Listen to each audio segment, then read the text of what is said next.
삶에 열매가 없을 때 1년만 정도 글을 쓴 카페가 있다. 좀 많이 반응이 없어서 힘들기도 해서 그만 쓰고 탈퇴해야겠다라는 생각을 며칠 전에 했다. 그런데도 신기하게도 그 생각을 한 다음날 의미 있는 댓글이 달렸다.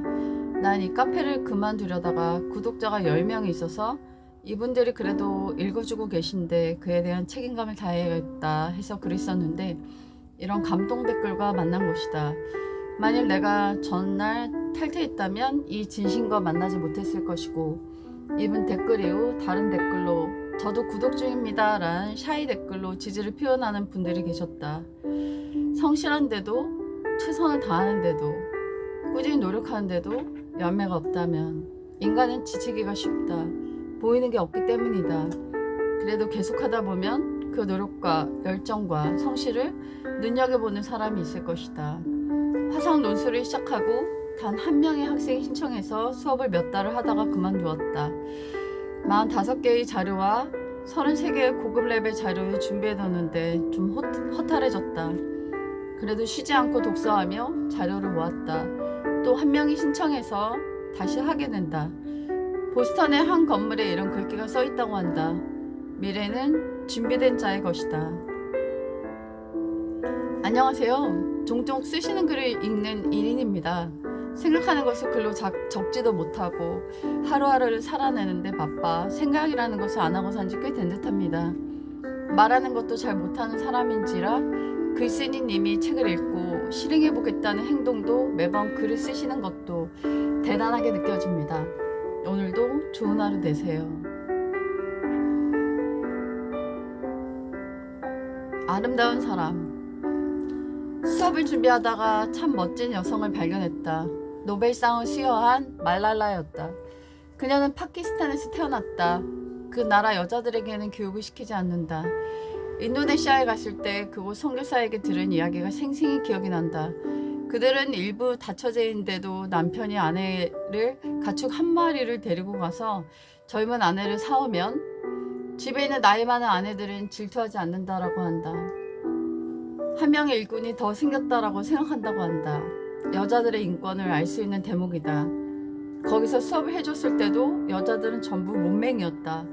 정말 안타까웠다. 남자들은 꿈을 가지고 미국을 가고 싶다, 아프리카를 가고 싶다라고 말했지만 여자들은 부엌에서 밥을 짓고 있었다. 말랄라도 비슷한 문화에서 자랐지만 아버지가 말랄라에게 시를 읽어주었다. 말랄라에게 다른 가치관을 심어준 것 같다. 하지만 어린 말랄라는 탈레반에 의해 머리에 총을 맞는다. 기적적으로 살아난 그녀는 인권주의자, 여성 인권주의자가 되어 학교를 세우고 책을 쓰고 재단을 만든다. 그리고 마침내 노벨 평화상을 탄다. 이런 인생을 듣는 것만으로도 많은 교훈과 동기부여를 받을 수 있는 것 같다. 아이든 어른이든 어떤 훌륭한 인생 얘기를 많이 들어 듣는 사람들을 또 훌륭한 사람이 되었으면 좋겠다. 별을 따라가다 보면 나도 누군가의 별이 된다. 모래시계. 뉴스를 보다 최고 인텔리의 아름다운 사람이 화장실에서 죽은 걸 봤다. 그녀의 스펙은 그녀의 치열했던 노력을 담고 있어서 더욱 안타까웠다. 미국에 있을 때 하버드에서 공부만 하다가 죽은 학생의 얘기를 들은 적이 있다. 성공을 위해 즐거움을 유보한 채 계속 노력만 하다가 그만 이슬로 사라진 것이다. 우리는 열심히 일만 하고 노력만 하기 위해 태어난 건 아니다. 어제 본 방송에 출연한 출연자는 2년 만에 처음 바다를 봤다고 했다. 그리고 출연했을 때도 몇 년 만에 바다를 봐서 좋다고 했었다. 그는 일 중독자임에 틀림이 없겠다는 생각이 들었다. 우리나란 돌연사 사망의 2위라고 한다. 갑자기 죽는 것이다.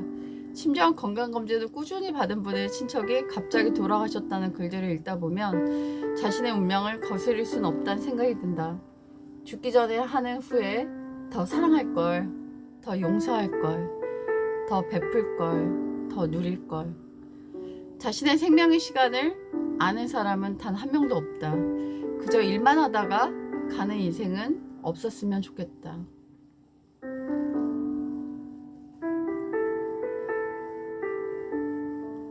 내 미래의 배우자. 나는 솔로를 보다 보면 내면을 훌륭하게 갖춘 남자들이 찬밥 대우를 받는 걸 본다. 여자들도 마찬가지다. 난 드론을 날리던 광수가 최고였다고 생각한다. 그런데 여자들은 그 내면이 멋진 광수를 좋아하지 않았다. 그의 멋짐은 소박한 외모에 담겨 있었기 때문이다. 그는 말할 때마다 걸작이어서 그에 관련된 방송은 거의 찾아보았다. 모두 다 주옥 같았다. 그런 그가 시즌2에 나온다고 하는데 또 찬밥이었던 것 같다. 젊은 여자들은 외모만을 본다. 옛날 가수의 노래가 너무 좋아서 그가 왜 죽었는지 찾아본 나는 그의 아내에 의해 타살되었을 거란 강한 의심이 들었다. 그의 모든 음원 수익이 상속자인 딸에게 있었는데 그 10대 딸도 이유 없이 죽어 그 재산은 다 아내에게 간 것 같았다. 그의 죽음이 묻힌 게 안타까웠던 사람들은 그를 영화화시켜서 다시 한번 그가 자살한 게 아니란 생각을 드러낸다. 이것도 명예훼손으로 고소한 그의 아내는 이력을 또 받았다고 한다. 그녀는 가족은 다 사라지고 돈만 갖게 된 것 같다. 실제 범죄 데이터엔 친족 사례가 많고 배우자에 의한 사례가 많다. 요즘 마약도 퍼졌다는데 신실하지 않은 배우자가 준 음료의 잔에 세상을 떠나갈 수도 있는 것이다. 탈무드엔 외모가 좋지 않은 랍비 이야기가 나온다. 그의 외모를 무시한 공주가 그의 말을 안 듣고 행동했다가 큰 코 다치는 이야기가 등장한다. 외모가 소박하지만 놀라운 지혜는 그 사람 안에 있었다. 배우자의 선택은 신중한 정도가 아니라 내 목숨과도 직결되어 있다.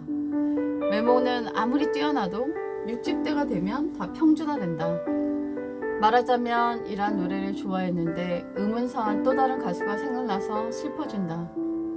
우리나라 커플의 25%가 결혼하고 금방 이혼한다. 어떤 카페든지 이혼 전문 변호사가 활동 중이다.